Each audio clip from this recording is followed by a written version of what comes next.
doo fot léegi yow le temps que ngay xàmp noonu le ma daal di lire li nga xamante ni tey moo nekk à la une de Walf Quotidien. toj nañ fi bu baax. oh là là Ibrahima Anne Moustapha Diop et cetera. nee nañ fa rajo ñoom Seni Diop. doon nañu mu daanu. Sonko est revenu en grande pompe chez. waaw Walfadjri on dit chez Walfadjri waaw Walfadjri Walfadjri. noo ko defee neex na. d'accord moo tax it moom lañ daal di def ci seen ci seen. yow yaay tubaabay yow. daanaka sax daanaka dañuy fàttali rek lay doon parce que yeneen journaux yëpp. wax nañ ci ki nga xamante moo di le décès de Pape Bouba Diop on en a parlé tout à l'heure ba tey rek di feddaliwaat suñu njaal auprès de sa famille ñaanoo ko bu baax a baax fu mu jëm gënal ko fii. le Sénégal perd le bourreau de la France billaay wallaay. mu ngi noonu donc Pape Bouba Diop daal xam naa dinañ ci ñëwaat incha allah mercredi bu Cheikh Tidiane Gomis ñëwaatee sur ce plateau. J'ai beaucoup donc pensé à lui. bilaay Cheikh Tidiane Gomis. ouais bilaay. il aimait ce gosse. dafa bëggoon Pape Bouba Diop. et maa ngi koy wax tout à l'heure Aïcha maa ngi ko naan d'ailleurs ñoom ñaar ñoo bokk koñ. mu ngi noonu daal donc mercredi dinañ ci ñëw bu baax a baax. ji mu def comme témoignage ci moom témoignage bu rafet. effectivement vraiment. dafa def témoignage bu rafet ci Pape Bouba. c'est vrai moo tax dinañ ci ñëw sax maamu ci biir. ñun suñuy xeeti caméraman ñun suñuy xeeti caméraman. Walf Quotidien baax na tey li nga xamante ni def say kii neex la ñuy def budget 2021 immigration fiscalité train de vie de l'État alors Ousmane Sonko déconfine sa pensée moom daal bépp xalaat boo xamante ni amoon na ko tënkoon ko ci biir boppam alors génnee na ko ci waxtaan bu yaatu bu mu sekk ak le groupe Walfadjri danga naan nee na ko yuréet ci biir Walf Quotidien. nee na ko yuréet daal. moo tax nag Sénégalais yi war a daw. ne yuréet ci Walf Quotidien xool exactement ou comment dire entièrement ce qui a été dit dans Walf Quotidien. Bravo les Seni, Ibrahima, etc. Parce que vous avez fait un travail formidable. Lii tey jii nii Ousmane Sonko à cœur ouvert, moi j'aurais dit à cœur ouvert parce que il a dit exactement, il a dit tout ce qu'il pense ci Sénégal u tey bi Ousmane Sonko expert fiscal mais les détails mënuñu si dugg. Je retiens juste deux petites choses. Il a parlé et de la fiscalité et justement de l'Assemblée nationale donc du Sénégal fiscalité bi c'est évident que ni Sénégal ñuy bari du ñu fay impôt impôt yi entreprise yu mag yi du ñu fay impôt ministres yi dañuy jékki-jékki yeewu suba teel am envie benn chef d'entreprise wàññil ko ay impôt def bind kayit wàññil ko ay charges fiscales am alors que tout ça devrait relever en général du domaine de la loi kenn warul amnistier nit sur le plan fiscal maanaam wàññi li mu war a fay ay sa jaxate sàngam la war a fay ñu wàññil ko loolu kenn waru ko def ku dul donc l'Assemblée nationale moom moo war a def loolu alors que fii effectivement on fait ce qu'on veut voilà donc en réalité ça se passe comme ça et que ça fait que ni conséquences yi moom mooy état du Sénégal du dajale bu defee programmer un budget ne sangam comme nii ça tourne autour de 4500 milliards pour 2021 c'est sûr que ni lu ci bari genn wàll gi sax boo sàgganee duñ ko récolter ci xaalis parce que tout simplement alors que mënoon nañ ko récolter on aurait pu récupérer beaucoup d'argent ci Sénégal ba muy éviter ñuy am di lebi ay bitim réew pour compléter suñu budget pour que ki nga xam ne mooy jiite réew mi mën a assumer la gestion de sa politique day compliqué trop ci moom parce que tout simplement li ñuy dajale fii moo dul bari dama soxla 4500 milliards pour assurer sama politique en 2021 année 2021 bi 4500 milliards yooyu en général la moitié de cet argent là mënuñu ko récupérer normalement ci dëkk bu war a développer essentiel u xaalis bi développement bi nit ñi waa réew ma ñoom ñoo war a génne xaalis boobu dajale pour dëkk bi mën a fonctionner au travers d'une politique qui serait dictée par celui ki nga xam ne moom la ñu fal pourtant ça ne se passe jamais comme ça musuñu depuis que le Sénégal est indépendant et ça j'en suis sûr musuñu ne Sénégal bi Sénégal indépendant yi ba tey Aïcha ñu ne Sénégal kii na comment dire lii la voté ci budget lii budget bi mët na récolté nañ ko ci ay impôts dajale nañ ko mët na exécuté nañu budget bi normalement au travers de la politique de celui qui serait en place muy président de la République musul nekk toujours budget bi du doy il faut ñu dem wuti alal xaalis feneen ou dañ koy leb wala ñu dem jéggaani ko wala ñu dem ñaan ko wala ñu dem saraxu ko wala ñu dem wut ay aide wala sax leb xaalis bi loolu mooy tax des fois ngay gis Afrique en général mais surtout Sénégal ñu ne taux d'endettement sangam la parce que sangam la ñu amel bitim réew suñu dette bi ñaata la nga dégg sax ñuy wax naan il faut que ñu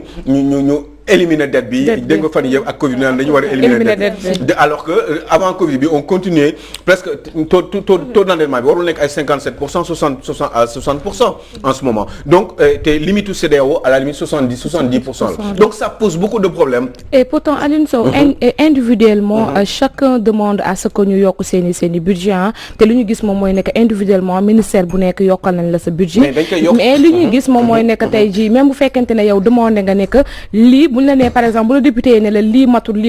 da nga naan sama budget moo matul moo tax lii matul buñ la ko yokkalee tamit on a l'impression que 2021 bu passé les mêmes revendications surviennent les mêmes besoins dañ koy yëkkatiwaat à la fin est-ce que affaire bi problème de budget la booy seet c'est les deux boo amee budget bi en général da ngay yenn saa yi su seen politique mooy tax doo leen ko dugal fi ngeen ko war a dugal pour la satisfaction des populations wala des fois du mat aussi parce que li état bi prévoir woon ci alal amu ko donc forcément dañ koy reporter di ko reporter ñaata ngay gis des présidents de la République surtout au Sénégal ñu projeter ay plans mais plans yooyu duñ ko mën mujjee def mais duñ ko bëgg wax mu jëm kaw dañ koy nëbb Sénégalais duñ ko mujjee wax mu jëm kaw parce que tout simplement plan bi day échoué li koy échoué moom mooy c'est parce que ñaari raison moom mooy tax en général c'est parce que dañu yor xaalis bi amuñu ko parce que li ñu xaaroon ci alal bi pour xalaat ci budget bi dina génn pour ñu récupérer ko doyul des fois comme ni ma la ko waxee rek 4500 laa soxla mais 2000 laa am léegi zone prioritaire yi laay jël teg ko fa et que je m'en arrête là li si des ma jéem a seet nu may tafee pour wut de l'argent quelque part dajale ko mais en général mënuñu la di la lebal chaque année la moitié de ton budget ce n'est pas possible donc je vous en prie mooy li nga doon wax sànq rek ak li propos Ousmane Sonko li mu wax ci Walf Quotidien comme li nga doon wax rek bravo Walf Quotidien ak tout le temps ñoo ngi def liggéey bi mucc ayib mais aussi rédaction Walf TV ma nga xamante ne moom nekk na invité spécial te ñu wax ko suivre à partir de 21h ci Walf TV ce soir à 21h en direct avec Moustapha Diop super bravo ñu gis ne rek li mu wax ci affaire fiscalité bi parce que réew moom lii di fiscalité day moo yore koom mais su fekkee ne une bonne partie des entreprises du ñu fay impôt wala du ñu fay lii di fiscalité ça pose problème parce que mun ñu toog di wax affaire endettement di wax waxu dette ay 57% te CEDEAO di ne 70% boo faxasi ba àgg rek ak nga ligne rouge bi et puis Sénégal tout le temps chaque année dañuy gis ne dañuy def lii di dette après boo demandé état yi dañuy ne dette dañ ko war a def parce que même les états riches dañuy endetté mais états riches yi war ñu ko méngale ak ñun Sénégal parce que nous sommes dans un pays pauvre boo nekkee pays pauvre da nga war a xool sa besoin noo koy adapté de telle sorte que nga mun a avancer nga mun a subvenir à tes besoins mooy avancer sûrement rek ici au Sénégal fii entreprise yi bëri du ñu fay fiscalité ak aussi secteur informel bi aussi ça pose problème parce que te bu doon dañoo régulariser formaliser lépp tey amaana am na la nga xamante ni mën nañ ko dugal ci trésor public ba ñi kenn ku nekk mun gis fi boppam mais mënoo toog nga ne da nga bëgg a développer agriculture da nga bëgg a santé bi avancer bëgg a éducation bi avancer et puis la nga xamante ni mu war a dugal comme ci biir réew mi muy manqué ça pose problème donc je pense que bravo à Walf Quotidien mi nga xamante ne indi nañ kii di Ousmane Sonko ci Walf Quotidien non xam nga lu tax bon évidemment il a la chance aussi d'avoir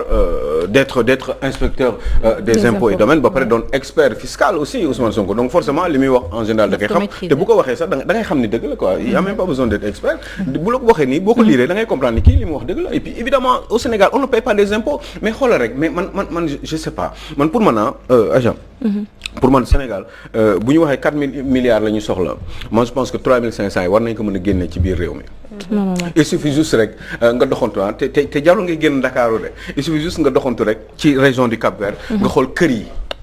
ak immeubles yi ak bâtiments yi fi nekk yëpp ñooñu ñëpp suñu fayee impôt normalement Aïcha xaalis bi day doy au moins à 90% ou 85%. Tout à fait. Je suis persuadé de ça waaye duñ ko def mais kër yi ñan ñoo fi fay ay taxes foncières ay taxes d'habitation sociétés yi nekk fii yëpp nan la ñuy fay ñi immeuble yi ngay gis ni yëpp ñu koy tabax muy yéeg ci VDN bi partout ci les grandes agglomérations mais immeuble yooyu mais ñoo ñan la ñu ñooñu ana seen i borom mais seen i borom yooyu mais y a quelqu'un qui quand même propriétaire de ces bâtiments là mais ñooñu bu ñu defee une déclaration bu ñu defee benn déclaration fiscale mais ñooñu boo xoolee di nga xam ndax li ñuy wax dëggal wala lu dëgg da nga koy xam parce que mënoo am ñetti immeuble à la fin de l'année nga ne man 500000 lay déclarer dama perte ñi locataires yi par exemple les locataires là yi ngay gis locataires yi mais da ngay gis ñu bari ils sont pas enregistrés ñi nga xam da ngay dem louer kër nii pour simple rek da ngay louer kër à 200 000 francs mais pendant 5 ans 7 ans sa locataire musu la déclarer donc du fay ay impôts ci 200 000 yooyu nga koy fay alors que ci 200 000 yooyu da ci war a fay ay impôts. mais yaa ngi imaginer ñii di louer ay ci ay valeur 500 millions par an mais ñooñu est-ce que waruñu fay ay impôts. mais ñooñu war nañu fay au moins 50 à 70 millions au moins le tiers sax ñu fay ko impôt. mënoo gagné 500 millions ci année bi te wax dëgg yàlla doo fay 150 millions. non vraiment. non doo xam lu tax duñ ko fay parce que xaalis boobu la ñuy jël di si jënd ay 4x4 di tabax di continuer di tabax ay kër te duñu continuer di fay ay impôts ci wàllum taxe foncière bi wala jël xaalis boobu jël yóbbu ci seen i doom am ay confort ñoom ngay gis seen doom yi. ñu yor ay 5 millions ci seen poche. wala borom daraja yoo xam ne duñu fay impôt di ko génnee par jour borom daraja yi bu ñu fayul impôt sax mais ñoom borom xaalis yi la ñu war a fayloo impôt am na lu ko wax léegi xaw ma lan ci wàllum européen dañuy fay ay impôt mais parce que c'est normal mais seen xaalis bi foofu la plupart et puis ñoom bu ñu lebee ba leb xaalis boo lebee xaalis mais ñoom xaalis boobu fi ñu ko war a dugal ñëpp dañ koy xam. da ngay ñëw yow Fatou Ka da ngay ñëw yow suba teel xool ministère des finances xool bëgg am loo bëgg a xam ci benn béréb ñaata lañ fa dépensé seen budget bi fan la toll ci année bi mais da nga koy xam. mais fii yow mënoo ko xam tey mënu ma xam tey nii Mamadou Lamine Diallo xaw ma ci ban quotidien mi ngi demandé Abdoulaye Diouf Sarr mais wax leen ñu 57 milliards yi ngeen dugal ci Covid bi. fan ngeen anamoo. mais wax na ba jeexal mais waxul 57 milliards yi fan lañ ko dugal te pourtant man personnellement bu dul sax li may liggéey nii mais man sama curiosité pousse na ma ba ma am envie xam Abdoulaye Diouf Sarr lan la def ci 57 milliards yooyu loolu mi ngi koy laaj xaw ma ci ban quotidien la ko moom Lamine Diallo nag mais soobu yaa ngi dégg ça c'est pas normal da nga war a fay mais mënoo fay mënoo jënd essence 600 francs litre essence 650 francs 400 francs yi ci état bi lay dem mais yow te am xamoo ne yow xaalis boobu fan lañ koy dugal ñoom tamit mais da nga ko war a xam mënoo jënd ay lekk di fay ay douane di fay ay machin te xaalis boobu ñoom ñi koy dajale mais ba pare di ko xam da nga leen gis ñoom ñi seen bopp ñoom ñi ay 4-5 berline ay 4x4 la ñuy gaare seen buntu kër yi mais est-ce que c'est normal di wax d'ailleurs parce que mi ngi naan les personnes qui sont à la tête d'institutions si vous partez chez elles vous allez y retrouver un parc de véhicules 4x4 berline mais oui mais ñun ñu war fi benn reportage sur Farba Ngom mais gis nga 4x4 yooyu mu tegal mais un député mais kon léegi man d'accord admettons que Farba Ngom li mu yor yëpp mu mérité ko man d'accord na ok hypothèse ñu rafet njort mais Farba Ngom ñaata la fay impôt mais je reste persuadé que Farba Ngom xam lan la fay impôt ci impôt salaire u député boobu 1 300 000 parce que député simple la mais ngeen yaakaar ne 1 300 000 moom moo jox Farba Ngom li mu jox li mu am yëpp non loolu xoolal c'est loolu da nga koy xool da nga koy comprendre da ngay xam ne fii affaire u sàcc moo fi nekk affaire u luubal quoi c'est ça qui n'est pas normal dans ce pays là loolu bu ñu ko defoon léegi am un contrôle fiscal assez rigoureux par rapport à ça ñu ba pare ñii di liggéey inspecteur des impôts ñu mettre leen ci ay conditions ñu war a liggéey parce que alors réew bi la ñuy sàmmal ñu mettre leen ci ay bonnes conditions mais le travail il est fait et il est bon et tout va bien et bu boobaa di ngeen gis ni bu ñu demandé 4 000 à 4 500 milliards au moins dañu am 3 500 wala 3 800 milliards yi nga xam ne li si des ay aide au développement la et cetera mais dara donc mu ne juste 30 secondes xoolal rek autour de kii ay Aïcha autour de ay kii nu mu tudd Yoff nii Ouest Foire ak yi demee noonu. mais Ouest Foire mais 3 quarts kër yëpp kenn enregistré wu leen. mais oui. mais ku ñu enregistré wul nooy fayee. fan lañ lay xamee te pourtant da ngay gis ay kër 3 étages nit def si am ñeent ab bi dee ñu wax ko sa déclaration fiscale mu ne rien à signaler mais ça c'est pas normal kooku bu fayee impôt nan la ñu mën a jàppalee réew mi nan la mën a fayee éducateurs yi. nan la ñu mën a fayee enseignants yi nan la ñu mën a fayee école privée yi parce que xaalis bi kenn du ko bind si garab dafa am foo koy jëlee. C'est ça que je suis en train de dire. C'est pour ça que ça me fait beaucoup de peine. Je me dis que ni en réalité Fatou affaire où je crois qu'ils sont méchants. Je crois que gars yi dañu soxor quoi parce que man mënuma comprendre nit di gagner 500 millions di ko am ay bâtiments te yow nga ne doo fay impôt ci sa réew te réew boobu moo la ko jox yow ban mérite nga am pour am autant d'argent. Ce n'est pas possible dañu la dimbali dafa état réew mi ak physionomie bi ak dëkkuwaay bi moo tax nga am cet argent là dëkk bi bu amuloon tranquillité amuloon organisation yow doo liggéey bay gagner autant d'argent. kon da nga war a fay impôt dans le cadre de la solidarité nationale. D'ailleurs je demande au président Macky Sall une chose il faudrait mu xam fan la koy jëlee mais il faudrait que képp koo xam ne xam nañ la te am nga alal ñu defal une taxe qu'on pourrait appeler une contribution sociale généralisée, une contribution sociale pour récupérer de l'argent def ko dans les zones prioritaires. C'est possible, les idées sont là, mais il faut juste les pratiquer avec un contrôle a posteriori. boo amee rek wax gi jeex mais loolu duñ ko def parce que tout simplement buñ ko defee ñoom ils vont perdre de l'argent. Ils ne vont plus donner 500 000 francs d'argent de poche par jour à leurs enfants parce que ñoom ñoo leen gënal. En fait, ils sont égoïstes et mauvais. Man dama gëm ni la ñu soxor. Man dama gëm ne sox te ñooñu ñoo yeewu suba teel ci seen kàkkaat yi taxaw ci feu rouge yi wàccee seen vitre yi sànni benn taalibe ñetti mbuusu soow ak juróom-ñaari paquetu biscuit. après yéegalaat kii bi yéegalaat seen benn continuer dem. au même moment taalibe boobu ñuy jox mooni bi ñetti mbuusu soow yooyu ak juróom-ñaari paquetu biscuit bi taalibe boobu at bi mu am seen doom mi ngi ci kàkkaat bi ci ginnaaw ànd ak ñoom mi ngi leen di yóbbu école. waaye man j'aurais honte de faire une chose pareille. billahi wallahi dinaa ko ruslu quoi parce que kooku taalibe boobu loolu mu jox taalibe bi loolu moo ko jox mais doomam taalibe bi 7 ans la wala 9 ans doomam mi ngi ci ginnaaw oto bi ak argent de poche am ak sacoche am ak kiiwu boisson am ak yëpp taxaw yóbbu ko école boo xam ne 100 000 francs wala 150 000 lay fay par mois. des fois sax doom ji la koy jox pour mu jox. des fois doom ji mais man gis naa ko. je l'ai vu j'ai vu des scènes comme ça je me dis loolu warul am ci réew mi te pour loolu dañu war a forcer borom alal yi ñu fay ay impôts. mais finalement dañu am xaalis fay ñu impôt. xam naa lay def. xaalis bi la ñuy jël dem jënd ay kër France ñoom ñëpp ils ont des maisons en France. d'autant plus après di fay impôt France parce que amuñu choix parce que foofu da ngay fay par force. d'autant plus les contrôler mais fii ñoom mën nañu bañ a fay. c'est une honte. c'est dafa ruslu quoi dafa ruslu. loolu Macky Sall si war a jóg le président. d'autant plus que Aliou Sow léegi sax ñu franchir seuil de l'endettement bi nga xam ne fixé nañu ko à 70%. déjà le Sénégal est à 64%. c'est gravissime te diggante 2012 la. jàpp 2020 ndax avant c'était à 34% environ du temps de Wade. mais dafa am Ousmane Sonko lu mu wax ni que j'ai décidé de définir ma manière d'être présent à l'Assemblée nationale pourquoi mu wax loolu. Est-ce qu'un député peut définir sa manière d'être à l'Assemblée nationale? Un député, les députés sont différents dans leur comportement. Am na député boo xam ne dafa ñëw pour tàccu pour ne Macky Sall yàlla nga fi yàgg te wér. loo wax noonu loolu avant ngay wax d'accord naa bala ngaa wax d'accord naa boo waxee d'accord naa et cetera et cetera. Am na député Dembourou Sow loolu mooy de nee na Macky Sall bu xaw ma lu mu ko waxoon la bu ko waxoon xaw ma mu bàyyi julli. nee na ko boo changer religion ma changer religion waaw ku wax loolu xam nga kooku mérité wu nekk député au Sénégal parce que un député est censé être un député du peuple. Donc ça ne peut pas être comparable à un député comme Ousmane Sonko par exemple ou même Mamadou Lamine Diallo, moi que j'aime bien. Je trouve que c'est un monsieur qui est carré, qui est constant et qui fait un super boulot et qui a de l'expérience. Qui pose des questions pertinentes. Qui pose des bonnes questions. Xoolal intervention bi nii ci Assemblée nationale bërki démb.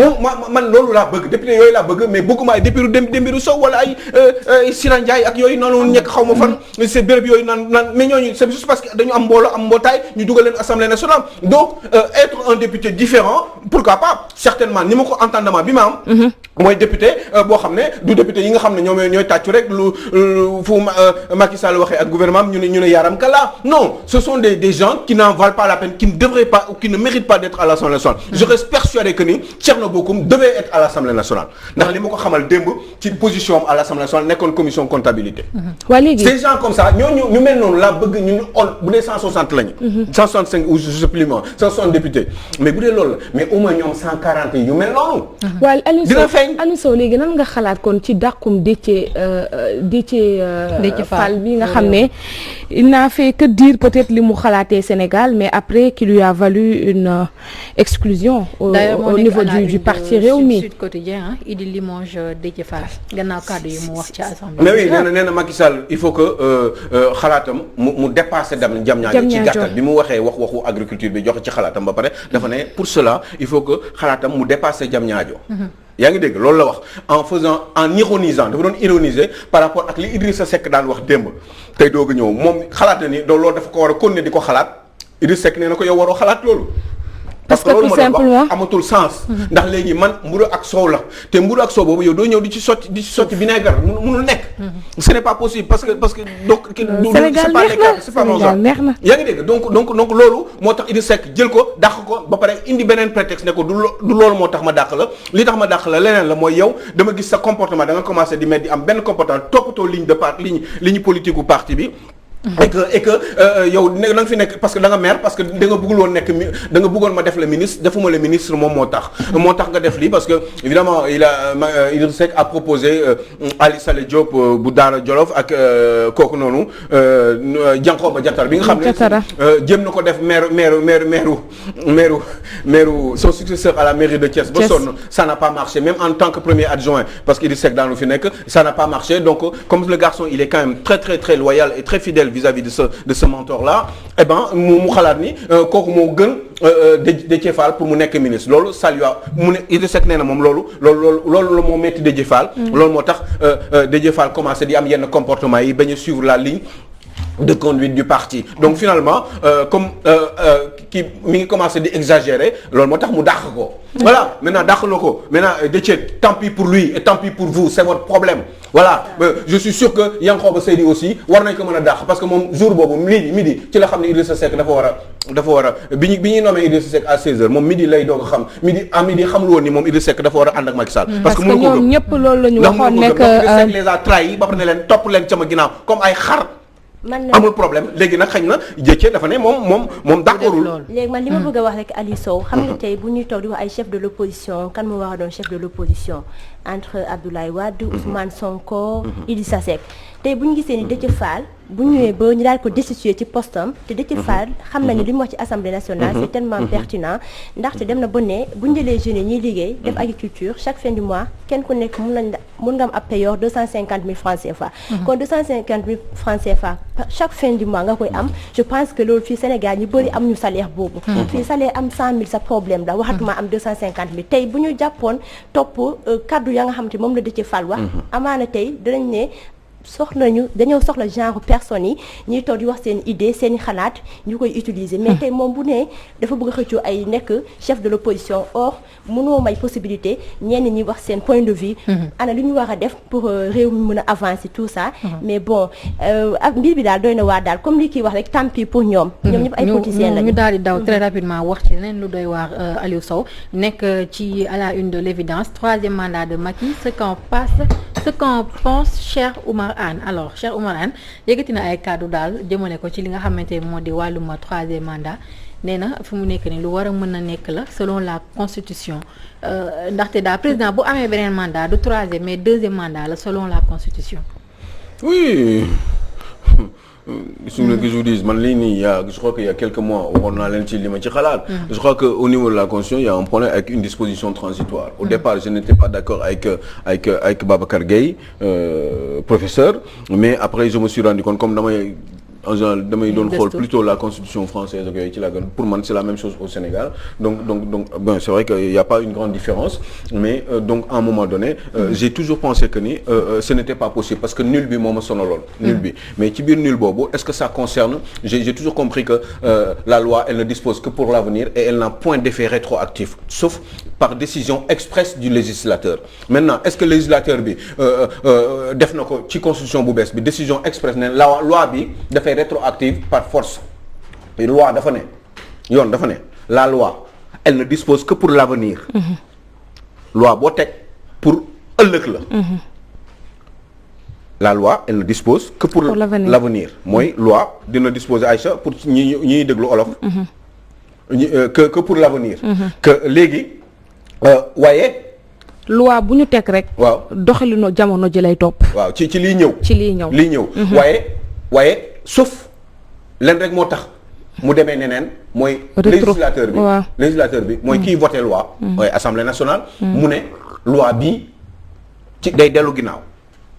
maanaam day rétroactive yaa ngi dégg léegi nag problème moom mooy te loolu li koy dellool ginnaaw mooy une disposition transitoire